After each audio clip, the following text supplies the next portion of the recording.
Are you guilty? Chances are you are. You can make more sales just by implementing one key part of your marketing and sales process effectively: follow-up. And most entrepreneurs that I speak to are guilty of this.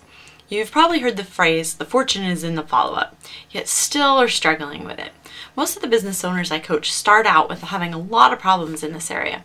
And it kills me to see business owners struggling with this problem, because they've done all the marketing, they've done all of the work on creating a product and a service and a website, and they don't follow up, and they lose sales that way. Recently, we received a flyer for piano tuning in our paper box.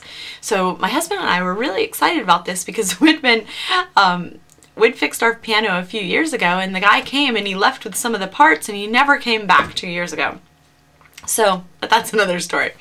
So with the guy that we got the flyer from this year, my husband called and jokingly asked them, are you going to actually finish the job? Because the last time we got left hanging by our piano repairman.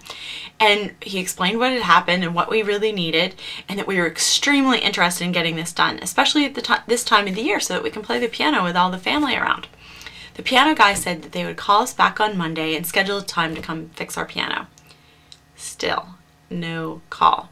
So finally, after a few weeks, my husband called them back. Now this, the thing that drives me crazy about this is this company spent the effort and the money to write the brochure, to print the brochure, to distribute the brochure.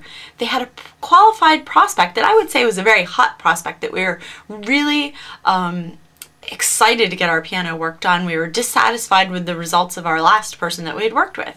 So here's a perfect example. So I'm going to ask you, are you guilty of this? And if so, here's some steps that you can take and do. Number one, every time that you do a marketing plan, don't just do the marketing. You also have to schedule the time for a follow-up.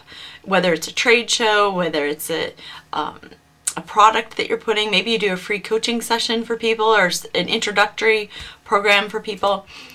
Number two, you want to have a script and a follow-up process for how those incoming leads will be handled. Number three, you want to track incoming leads to gauge the success of your marketing efforts, and really inspect that regularly to see what might be slipping through the cracks.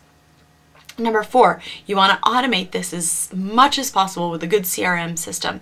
So something like Act or Goldmine or another business CRM system, to make sure that you have all of it in your system so that you know exactly who you need to follow up with and when. On your website, you want to make sure that you have autoresponders for follow-up. So here's today's coaching tip. Schedule time to look at each of your marketing initiatives that you're doing and examine your follow-up process and make sure that nothing's falling through the cracks. Remember, don't just learn, implement.